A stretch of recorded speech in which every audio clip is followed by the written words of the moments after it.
Ils ont tous réagi sur Twitter qu'ils ont pourtant quitté. Thank you for making it happen. Merci d'avoir rendu ça possible. Merci. Alors, il y a une association de lutte contre l'antisémitisme qui a même pris la défense d'Elon Musk, bien sûr. C'est pas du tout un salut nazi, ils ont voulu, bien entendu, en faire des caisses, hein, parce qu'il y a tous les donneurs de leçons ont réagi. Hein. Mais il y a des types là qui se sont dit, je vais réagir en tant qu'homme politique à un mec là qui fait un salut. Et moi, c'est ce que j'ai tweeté, je vais à l'épaule, j'ai mon médecin qui m'a demandé de lever le bras encore plus haut, je vais changer de médecin parce que c'est un salut nazi.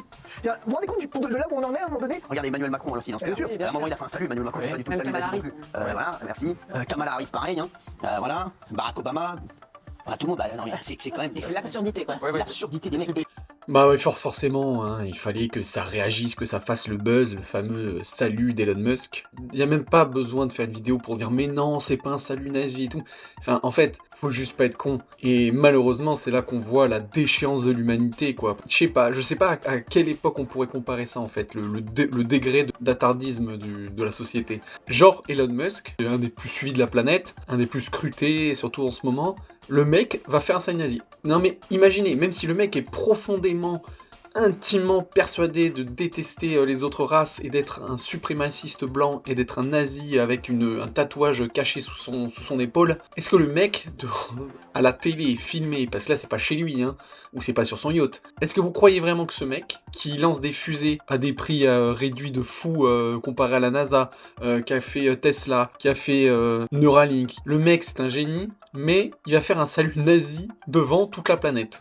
Non mais vraiment, pour moi, 80% des gens qui ont réagi à ça sont des trolls. Ce n'est pas possible autrement. Et après, bien sûr, il y a toujours des gros attardés mentaux sur la planète, et je pense que c'est le reste. Mais non, s'il vous plaît, ne me dites pas que la majorité des gens qui ont tweeté ou qui ont réagi en pensant que c'était vraiment un salut nazi, qui soit premier degré. S'il vous plaît, vraiment, pour sauver l'humanité, dites-moi que c'est pas possible. Donc c'est bien après que Hanouna il ait montré d'autres gens avec des saluts nazis, hein, bah oui, Obama, Harris, Macron. En fait, tous les gens qui lèvent à un certain degré le bras font des saluts nazis. Donc là, l'exemple aussi que Difesio a donné sur le fait que si ton médecin il te demande de lever le bras, j'ai bien aimé aussi.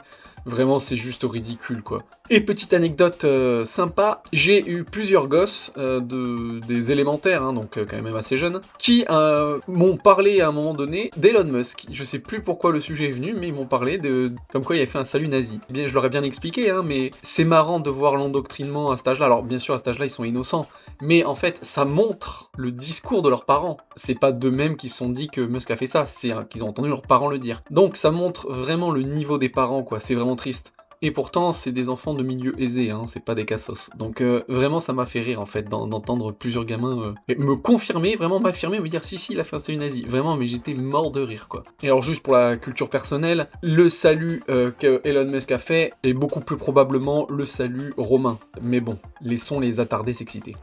Vous avez vu l'effet que ça a fait à Elon Musk, ça? Ça l'a tellement excité qu'il a fait un salut nazi. Ah, très explicite, hein. C'est pas un coucou nazi, hein. Non, il y a mis de ses vigueurs. Il a eu, je dirais, une véritable érection du bras droit. Vraiment. Alors, maladresse, disent certains, ok, c'est peut-être pas un salut nazi, c'est peut-être un salut pour saluer les nazis. Je sais pas. Et alors, dans ce cas, vraiment, je fais amende honorable, et là, je regrette d'avoir traité Elon Musk de gros connard. J'aurais dû dire gros connard de fasciste. Pour le coup, là, elle est dans la diffamation. Ah, et surtout ça, normalement, ça tombe sous le coup de la convention internationale. C'est France Inter, il y avait le patron de l'Arcom qui était là juste après. Mais c'est ça qui est extraordinaire. C'est extraordinaire, mais ils font ce qu'ils veulent. Enfin, parce qu'aux États-Unis, même ses adversaires l'ont défendu, donc c'est vraiment fin du débat, quoi. Immédiatement, il serait immédiatement infiltré dans la brèche s'il y avait la moindre ambiguïté. Mais même ses adversaires démocrates ont dit mais non, arrêtez, ça n'a rien à voir avec un salut fasciste. Non, mais là où Fabrice a raison, c'est que si ceux qui sont des détracteurs de Musk ont que ça comme argument, on n'est pas rendu. Ah non, mais là vraiment, c'est l'apothéose. Dans ma première partie, je disais que c'était un gag, que les gens aient dit que c'était un salut nazi et qu'il y avait peut-être 20% d'abrutis. Mais quand je vois qu'après une meuf, je sais plus son nom là, mais qu'elle fasse un article là-dessus, et elle, même si c'est sous le ton humoristique, elle est premier degré. Elle vomit Musk, elle vomit ses idées. Enfin, faut pas être con pour comprendre qu'elle est contre Musk quand elle fait cette chronique. Et du coup, ce qu'elle utilise là, c'est du premier degré. Même si c'est sous couvert d'humour, le fond est premier degré. Et donc c'est tellement triste. C'est-à-dire que elle, j'ai bien l'impression malheureusement qu'elle fait partie des 20%. Enfin vraiment, je peux même pas réagir à ce qu'elle dit tellement c'est... Oh, à part dire la pauvre. Vraiment la pauvre, quoi. Je plains son cerveau. Et le plus fort, c'est que donc ils ont bien raison, hein, parce que là, elle y va, elle, en termes d'insultes et tout ça, ça pourrait tomber sous le coup des censures et compagnie. Mais comme apparemment ils ont dit, bah en fait, sur ce même plateau-là, bah il y avait le patron de l'Arcom. Donc c'est effectivement très drôle hein, de voir comment la démocratie, la justice, l'impact l'impartialité française fonctionne en ce moment. C'est-à-dire que pour X raisons, on censure une chaîne, comme C8, et par contre diffamer et dire des choses comme ça sur le plateau, le patron de l'Arcom qui décide, ah bah lui non, c'est bon, vu qu'il est copain avec, il va pas les sanctionner. Vraiment, c'est pitoyable.